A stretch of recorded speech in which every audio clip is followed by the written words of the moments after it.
Hello dears, कैसे हैं आप सब। I hope all of you will be fine. मैं स्वाति और आप सब मेरे साथ स्टडी कर रहे हैं मेरे चैनल माइंडफुल एक्सप्लोजन पर। आज मैं आपके लिए लेकर आई हूँ पॉलिटी का टॉपिक पार्लियामेंट।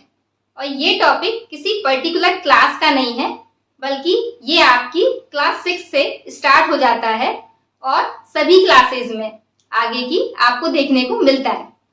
तो हम इसको देखेंगे, बट वीडियो को स्टार्ट करने से पहले अगर आप चैनल पर नए हैं तो चैनल को सब्सक्राइब कर लें और वीडियो को लाइक कर दें। साथ ही ज्यादा से ज्यादा लोगों को शेयर करें ताकि जिन्हें भी इस वीडियो की जरूरत है उन तक ये वीडियो पहुंच सके। चलिए आइए, हमारा टॉपिक है पार्लियामेंट। अब ये जो पार्लियामेंट है वो तो हर देश में है, लेकिन यहाँ हम इंडिया के कॉन्टेक्स्ट में पढ़ेंगे, तो आपको ये बात ध्यान रखनी है। जो पार्लियामेंट है वो इंडियन कॉन्स्टिट्यूशन के आर्टिकल 79 से 122 के ये जो आपके आर्टिकल्स हैं, इन सभी आर्टिकल्स में आपके पार्लियामेंट के बारे में ही बात की गई है। अगर हम पार्लियामेंट की डेफिनेशन देखें तो वो हमें कहाँ देखने को मिलती है, आर्टिकल 79 में। ये जो पार्लियामेंट वर्ड है वो कहाँ से आया है, वो लिया गया है फ्रांस से। जबकि अगर हम इस पूरी व्यवस्था की बात करें, यानी पार्लियामेंट की व्यवस्था की या सिस्टम की, तो वो कहाँ से ली गई है, ब्रिटेन से। अब ये पार्लियामेंट क्या है, पार्लियामेंट का मतलब है एक ऐसी व्यवस्था या ऐसा सिस्टम जिसमें all power of the country include है, यानी कि पूरे देश की सारी पावर जो है वो किसके हाथ में है, पार्लियामेंट के हाथ में। उसे इंग्लिश में पावरफुल या फिर हिंदी में हम कहें तो फिर संप्रभु कहते हैं, क्योंकि इस वीडियो को कुछ हिंदी मीडियम वाले बच्चे भी देख रहे होंगे, इसलिए ये वर्ड आपको समझना जरूरी है। ठीक है, क्या होता है कि जो हमारा देश है उसमें कैसी गवर्नमेंट है, लोकतांत्रिक यानी कि डेमोक्रेटिक गवर्नमेंट। तो डेमोक्रेटिक गवर्नमेंट का क्या मतलब होता है कि जनता जो है वहां पर जाके शासन करेगी। तो अगर जनता शासन करेगी, सारी की सारी जनता अगर पार्लियामेंट में बैठ जाए तो फिर तो हो गया शासन, है ना। तो फिर कैसे देश चल पाएगा। तो क्या होता है, एक ऐसी व्यवस्था की गई कि हर 10 लाख पर जो जनता है वो क्या करती है, अपना एक रिप्रेजेंटेटिव कहाँ भेजती है, पार्लियामेंट में। ठीक है, तो अब ये पार्लियामेंट जो है उसके मेनली 3 पार्ट्स हैं। एक तो आपका प्रेसिडेंट, दूसरा है लोकसभा और तीसरी है राज्यसभा। जब ये लोकसभा और राज्यसभा क्या है, ये 2 हाउसेस हैं। जब कोई भी बिल इनसे पास हो जाता है तब फिर वो कहाँ जाता है, प्रेसिडेंट के पास जाता है, और प्रेसिडेंट अगर उस पर साइन कर देता है तो क्या हो जाता है, वो बिल पास हो जाता है। और नहीं तो वो क्या हो सकता है, वो अनिश्चित काल के लिए ऐसे ही लटका भी रह सकता है।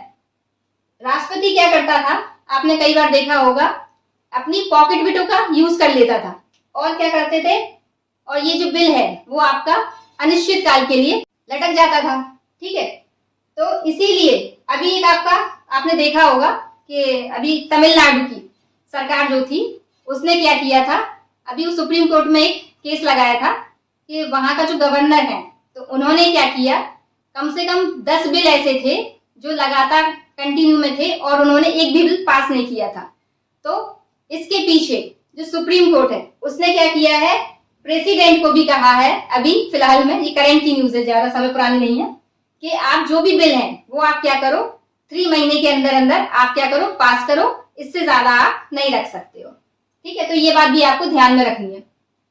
अब ये जो पार्लियामेंट का था ना, तो पार्लियामेंट क्या कर सकती है, आपका जो बिल उसने पास किया है तो वो क्या है, अगर उसने कोई बिल पास कर दिया तो जितनी भी जनता है उसको वो मानना मैंडेटरी है, यानी जरूरी है, मानना ही पड़ेगा।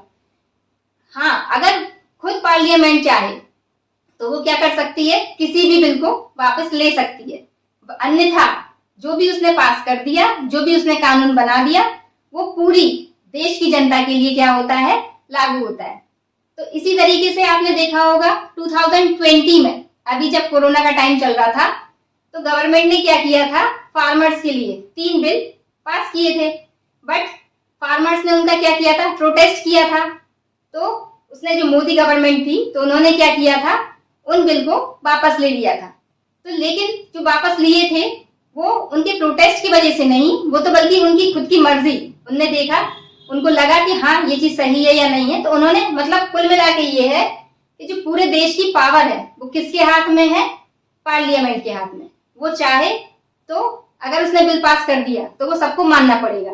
फॉर एग्जाम्पल, जैसे आपने देखा था नोटबंदी हुई थी, तो सबके सब लाइन में लगे थे, कोई ये तो नहीं कर पाया ना कि नहीं भाई हटाओ वहां से, उसको हटाओ, तो कोई कुछ नहीं कर पाया था ना। तो ये वाली चीज है। तो ये क्या है, पार्लियामेंट की पावर है। अब क्या है, ये आपका क्या है, ये ओल्ड पार्लियामेंट हाउस है। अब हम इसको ओल्ड क्यों कह रहे हैं, क्योंकि अब नया बन गया है। ठीक है, तो इस पार्लियामेंट में क्या है, आपके ये आपका सर्कल शेप का है, और बीच में क्या है, आपका सेंट्रल हॉल है, जिसमें अगर कभी कभी प्रेसिडेंट को लगता था तो वो क्या करता था, दोनों हाउसेस की ज्वाइंट सिटिंग क्या बुलाता था, बुला लेता था। ठीक है, तो ये क्या है, आपका ओल्ड पार्लियामेंट हाउस है, और इसको किसने डिजाइन किया था, एडवर्ड लुटियन और बेकर्ड ने। अब आज की डेट में, क्योंकि ये क्या है, इससे बहुत सारी यादें जुड़ी हुई है पार्लियामेंट की, तो उन्होंने क्या किया, इसको एज अ म्यूजियम के तौर पे इसको क्या कर दिया है, डिक्लेयर कर दिया है। ठीक है, और इसके आसपास का जो एरिया है, जिसमें इसके सभी कार्यालय या सचिवालय वगैरह आते हैं, उस पूरे एरिया को क्या कहते हैं, सेंट्रल विस्ता। अब जो नया वाला बना है वो आपके कैसे शेप का है, ट्रायंगुलर शेप का, जिसमें 3 गेट है। एक गेट का नाम क्या है, पावर गेट यानी कि शक्ति गेट, एक का नाम है नॉलेज गेट यानी कि ज्ञान गेट, और तीसरा है आपका कर्मा गेट। ठीक है, इसको किसने डिजाइन किया है, इसको डिजाइन किया गया है विमल पटेल के द्वारा। ये गुजरात के रहने वाले हैं, और इन्होंने ही, जो आपने देखा होगा साबरमती रिवर के आसपास का जो वो एरिया जो डिजाइन किया है ना, वो भी इन्होंने किया है। इस डिजाइन को पहले सोमालिया में भी, वहां की जो पार्लियामेंट थी, वो भी उन्होंने सोचा था कि बनाने का, फिर उन्हें नहीं अच्छा लगा होगा तो उन्होंने नहीं बनाया। लेकिन ये क्या है, ये तो अपनी अपनी जरूरत के अकॉर्डिंग है, तो हमें ये अच्छा लगा तो हम लोगों ने बना लिया। ठीक है, अब ये जो है, हमें जरूरत क्या पड़ी इसको बनाने की, पहले वाले में क्या बुराई थी। क्या हुआ था कि ये वाला जो पार्लियामेंट हाउस है, ये है आपका लगभग आजादी के टाइम का। उस टाइम पे क्या थी, जनसंख्या कम थी, तो यहाँ पे जो सीटें थी लोकसभा और राज्यसभा की, वो भी कम थी। बट क्या हुआ, 1971 के बाद सीटें बढ़ानी थी, क्योंकि जनसंख्या बढ़ रही थी, क्योंकि हर 10 साल में क्या होता है, सेंसस होता है। लेकिन क्या हुआ कि इसमें जगह नहीं थी इतनी, तो क्या किया गया, ये जो अभी भी जो सीटें हैं, लोकसभा में कितनी मैक्सिमम सीटें हैं, 550, और जो अभी प्रेजेंट में कितनी है, 543।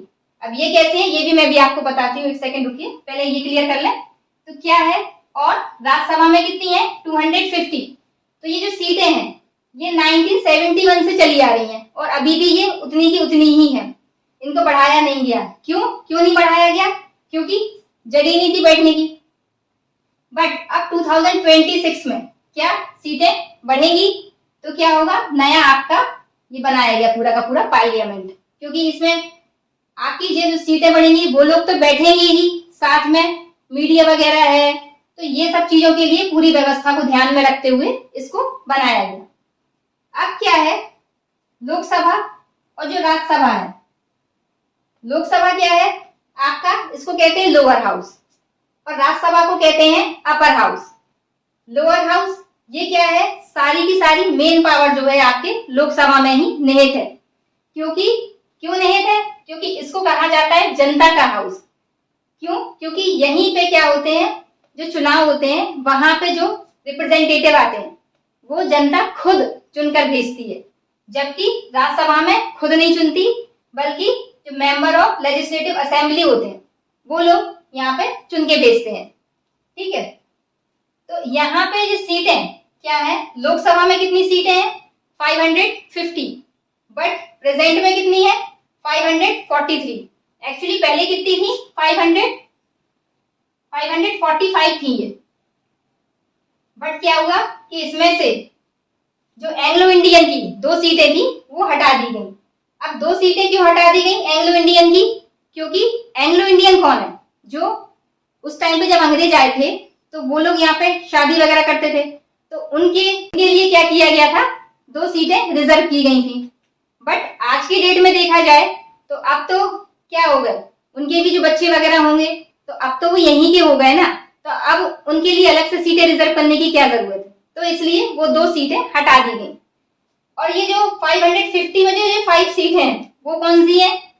जब हमारा ये जो जम्मू कश्मीर वाला जो एरिया है ना, इसमें जो पीओके है, पाक ऑक्युपाइड कश्मीर, तो ये 5 सीटें इधर की हैं।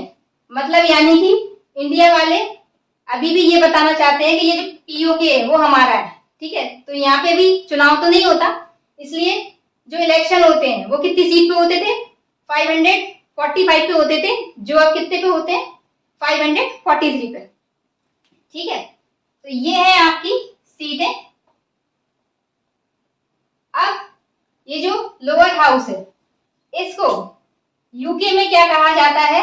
हाउस ऑफ कॉमन, जबकि राज्यसभा को यूके में क्या कहते हैं? House of Lord. और यूएसए में लोकसभा को क्या कहते हैं? हाउस ऑफ रिप्रेजेंटेटिव, जबकि राज्यसभा को कहते हैं सीनेट, ठीक है। अब क्या है, आप एक चीज और देख लीजिए, 2 वर्ड यूज होते हैं, एमपी और एमएलए। एमपी यानी कि मेंबर ऑफ पार्लियामेंट, यानी कि जो भी लोकसभा राज्यसभा में जो भी मेंबर हैं उन मेंबर्स को क्या कहा जाता है? Member of parliament. इसको हिंदी में सांसद कहते हैं। आपने सुना होगा कई बार, सांसद है वो तो हमारे क्षेत्र से है ना, ऐसे। तो वो सांसद कौन है? मेंबर ऑफ पार्लियामेंट, यानी कि जो पार्लियामेंट में मेंबर है। दूसरा वर्ड होता है MLA, member of legislative assembly. इसको हिंदी में बोलते हैं विधायक। विधायक कौन होते हैं? जो स्टेट लेवल पे होते हैं, तो उनको क्या कहते हैं? Member of legislative assembly. तो इस तरीके से हमने क्या देख लिया? पार्लियामेंट का इंट्रोडक्शन देख लिया, पार्लियामेंट हाउस ओल्ड वाला और न्यू हाउस न्यू वाला, ठीक है, ये भी देख लिया। और हमने क्या देख लिया? लोकसभा और राज्यसभा की सीटें भी देख ली। अब हम इसके आगे अगले पार्ट में लोकसभा और राज्यसभा में डिफरेंस भी देखेंगे और आगे राष्ट्रपति को भी पढ़ेंगे। अगर आपको वीडियो अच्छा लगा हो तो वीडियो को लाइक कर दें और चैनल को सब्सक्राइब कर लें।